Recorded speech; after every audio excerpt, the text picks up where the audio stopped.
Muito bem. Correção aqui das questões da FUVEST, tá certo, prova V, 2024. Vamos aqui na questão 3, hein? A arte foi e ainda pode ser utilizada para criar, reforçar e disseminar ideias, valores e estereótipos, mas também pode ser colocada em discussão. A obra Sente para Jantar, de G. Viana, faz parte da série Atualizações Traumáticas, de Debré, na qual o artista propõe uma revisão iconográfica da história do Brasil, tendo como referência as obras de Jean-Baptiste Debré, especialmente aquelas presentes em Viagem Pitoresca e a História do Brasil, 1834 e 1839. Publicação que pautou de maneira enérgica, publicação que pautou de maneira imagética o período colonial brasileiro. Em sua revisão, Geviana dá continuidade ao seu projeto de análise crítica de representação histórica, produzindo releituras de algumas dessas obras, dentre as quais a obra de Um Jantar Brasileiro, do artista francês. A seguir, são reproduzidos os quadros desses dois artistas.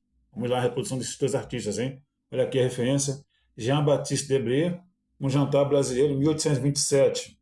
Beleza? Aquarela, ó. Beleza. E aqui nós temos aqui Geviana, Sentem para Jantar, 2021.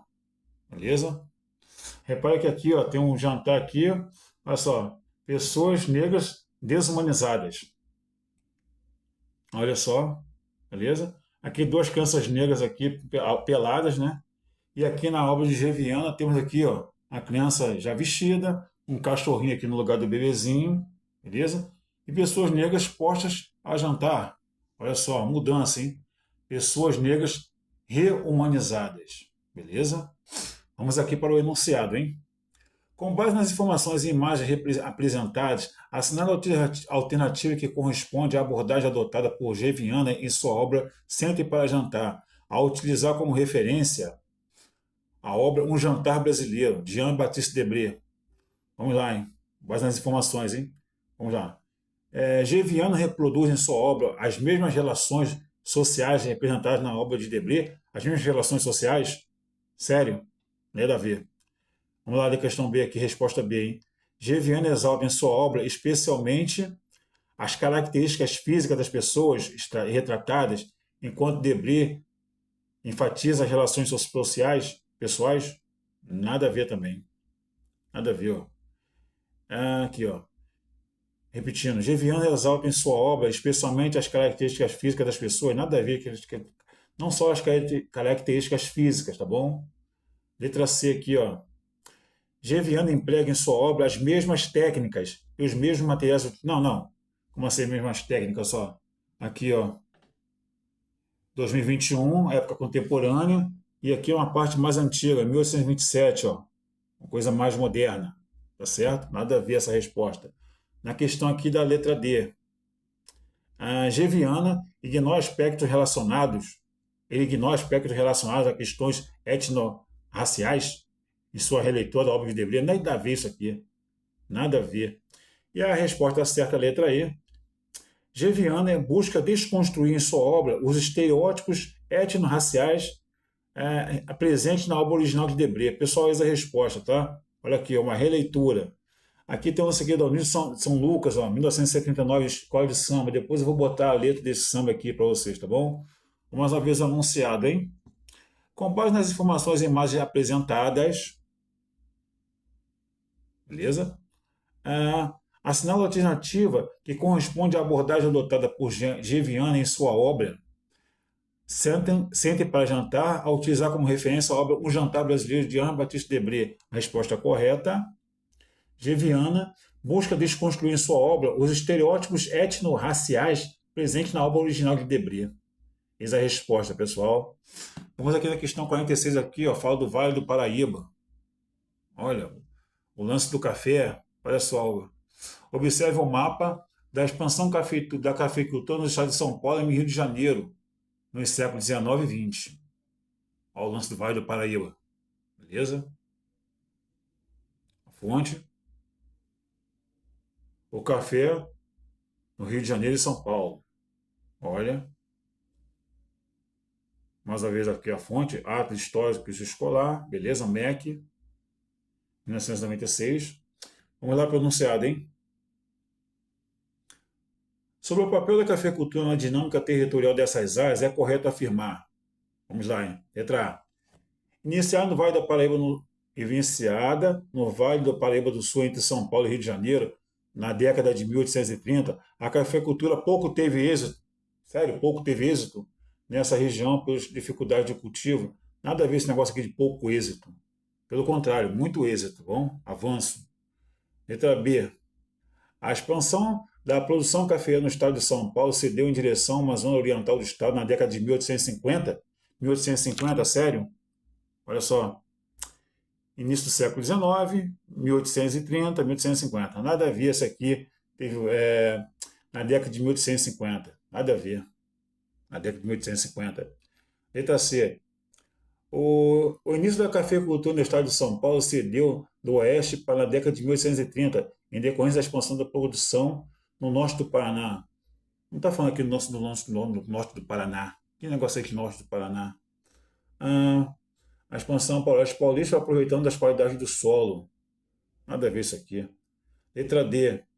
A produção cafeeira no início no século XIX e XX concentrava no estado de Minas Gerais e Espírito Santo. Minas Gerais e Espírito Santo, é? Deixa para lá. Aqui a resposta letra E correta, pessoal. Expandindo-se na direção oeste do território paulista, a produção cafeeira impulsionou no século XIX e XX a estruturação econômica do estado de São Paulo, impactando o desenvolvimento da malha ferroviária e portuária. Pessoal, eis a resposta, tá? Mais uma vez anunciado. Sobre o papel da cafeicultura na dinâmica territorial dessas áreas, é correto afirmar. Que áreas são essas? Rio de Janeiro e São Paulo. Vamos lá. Expandindo-se na direção do oeste do território paulista, a produção de cafeeira impulsionou nos séculos XIX e XX a estruturação econômica do estado de São Paulo, impactando o desenvolvimento da malha ferroviária e portuária. Beleza, pessoal? Essa é a resposta. Vamos aqui na questão 81, beleza? Olha só, essa aqui foi na redação do Enem. Tema na redação do Enem 2024. Reprodução social do trabalho. Questão aqui de sociologia, beleza? Vamos lá, são 2 textos, olha. Beleza? Isso aqui é a questão em si. Vamos aqui para os textos. Bom, as sociólogas, filósofas e ativistas feministas destacavam com o conceito de reprodução social, algo que a teoria econômica ocultava para que haja produção de bens e de serviços. É necessário que as pessoas que as produzam sejam, por sua vez, produzidas. O trabalho da reprodução social, portanto, entendeu? O trabalho da reprodução social, portanto, repõe a condição primordial e necessária à existência de pessoas que trabalham. E ficou estranho isso aqui, vou repetir, hein? Vamos lá. As sociólogas, filósofas e ativistas feministas destacaram com o conceito de reprodução social algo que a teoria econômica ocultava. Para que haja reprodução de bens e de serviços, é necessário que as pessoas que as produzam sejam, por sua vez, produzidas. O trabalho da reprodução social, portanto, cria e repõe a condição primordial e necessária à existência de pessoas que trabalham, para que a reprodução econômica possa continuar ocorrendo. Em grande período, aliás, em grande medida, esse trabalho é relegado ao ambiente familiar e às mulheres. Cuidado com os filhos, cuidado com os doentes e idosos, preparação de alimentos, limpeza e arrumação da casa e outros. O trabalho de reprodução se opõe socialmente ao trabalho de reprodução. Vou repetindo, hein? O trabalho de reprodução se opõe socialmente ao trabalho de produção. Este está inserido numa economia organizada com base em empresas, nas fábricas, na agricultura, nos escritórios. Voltado para o mercado e é percebido como merecedor de contrapartida financeira, o salário. Assim, mesmo quando um trabalho de esfera de reprodução se realiza por meio de uma relação de emprego a ser realizado por mulheres, ele costuma ser mal pago e desfrutar de menor prestígio. Interessante. Olha aqui a fonte. Feminismo para 99%, um manifesto. Beleza? Olha aqui outro texto interessante. Hein? A chamada economia do cuidado é um conjunto de atividades não remuneradas, geralmente exercida por mulheres, como a limpeza da casa, a preparação de alimentos e outros cuidados com as crianças, idosos e doentes da família. Um pacote que vale 11% do PIB atual. Em valores, foram cerca de 634 bilhões e 300 milhões de reais em 2015, por exemplo. Contabilizar o valor dos afazeres domésticos do PIB do Brasil se tornou possível a partir de 2001, quando o IBGE introduziu a Pesquisa Nacional por Amostra de Domicílio, PNAD, a pergunta referente ao número de horas despendido à população para executar essas atividades. Olha aqui a fonte, Carta Capital. Vamos lá. Olha o enunciado. Nos textos representados encontram dois conceitos, o de reprodução social e de economia do cuidado. Vamos lá. De acordo com as definições desses conceitos e com os dados indicados, qual das afirmações a seguir está correta? Vamos lá, letra A. Hein? Os conceitos de reprodução social e de economia de cuidado são contraditórios, porque o primeiro se refere a todo o trabalho doméstico e o segundo apenas ao trabalho doméstico pago e que é possível contabilizar. Nada a ver isso aqui. Há claras diferenças. Letra B. Ambos os conceitos se referem a um tipo de trabalho cuja importância é socialmente reconhecida, fato que pode ser comprovado pela reportagem expressiva que este representa o PIB brasileiro no ano de 2015. Nada a ver também. Não é correta, não. A definição de reprodução social e de economia de cuidado inclui necessariamente a possibilidade de que o Estado seja responsável por parte das tarefas envolvidas na reprodução das pessoas. Sério? O Estado possa ser responsável e envolvido? Olha só, hein? A definição de produção social e de economia do cuidado inclui necessariamente a possibilidade de o Estado seja responsável por parte das tarefas envolvidas na reprodução das pessoas. Viajando na maionese aqui, hein? Pessoal, a letra D é a correta, hein? Vamos lá. A contabilização do PIB dos valores dos alfazeres domésticos no contexto da economia do cuidado abarca apenas uma parte da reprodução social, pois não inclui o trabalho doméstico remunerado e os trabalhos de reprodução executados por fora do ambiente doméstico. Pessoal, essa é a resposta, tá? Mais uma vez aqui o enunciado. Nos textos apresentados encontram dois conceitos, o de reprodução social e o de economia de cuidado. De acordo com as definições desses conceitos e com os dados indicados, qual das afirmações a seguir pode estar correta? Aliás, está correta. Letra D, eis a correta.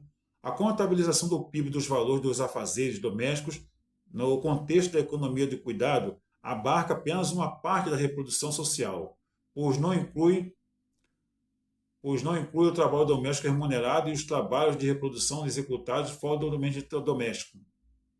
Olha aqui. Ficou um fogo fora de ordem, tá certo? Repetindo. A contabilização do PIB dos valores dos afazeres domésticos no contexto da economia do cuidado abarca apenas uma parte da reprodução social, pois não inclui o trabalho doméstico remunerado e os trabalhos de reprodução executados fora do ambiente doméstico. Essa é a resposta, pessoal. E a letra E aqui também é errada.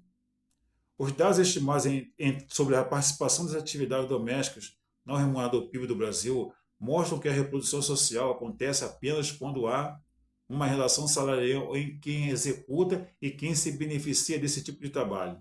Nada a ver. Tá bom, pessoal? Então a resposta aqui na questão 81 é a letra D, tá certo? Olha só, tire um print aí, tá bom?